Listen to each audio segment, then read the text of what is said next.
Hello' everyone. তো এতিয়া বৰ্তমান মই আছোঁ দিল্লীত আৰু মোৰ মেইন পাৰ্পাছটো হ'ল যে মই আজি ওলাম কেদাৰনাথ।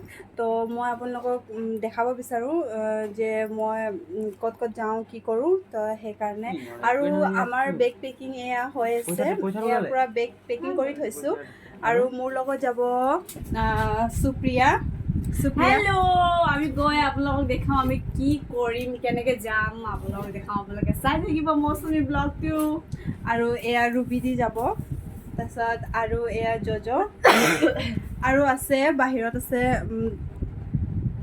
বাকী মই কি কৰোঁ কি নকৰোঁ এইবিলাক মই আপোনাক দেখাই থাকিম।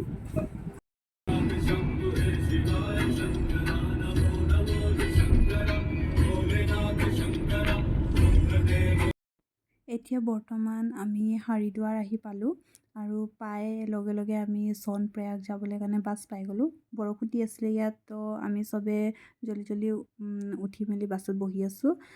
চনপ্ৰয়াগ ওলাই যাম আৰু বৰ্তমান এতিয়া 4টা বাজি আছে, ওলাম আৰু এতিয়া।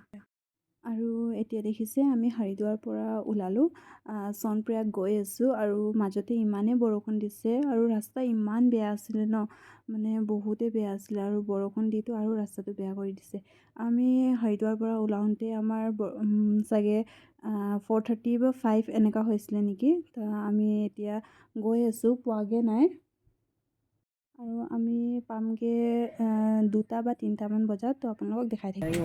এতিয়া আমি হৰিদ্বাৰৰ পৰা বাছ লৈ চনপ্ৰয়াগ পাই গ'লোঁ। চনপ্ৰয়াগৰ পৰা আকৌ আমি ওলাম গৌৰীকুণ্ডলৈ।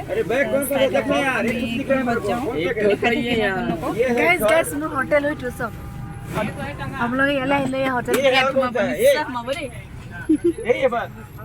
হোটেলত সোমাব কৈছে। ইয়াত হোটেল এভেইলেবল আছে, আপুনি য'ত লৈ থাকিব পাৰে। আমি আমাৰ বেগবিলাক নমাই লওঁ। এয়া আমি বেগ চেগ নমাই মেলি আমি বাছৰ পৰা ওলালোঁ আৰু ওলাই এতিয়া আমি আকৌ নেক্সট গাড়ী ল'ম। তো চাই থাকক নেক্সট ব্লগ।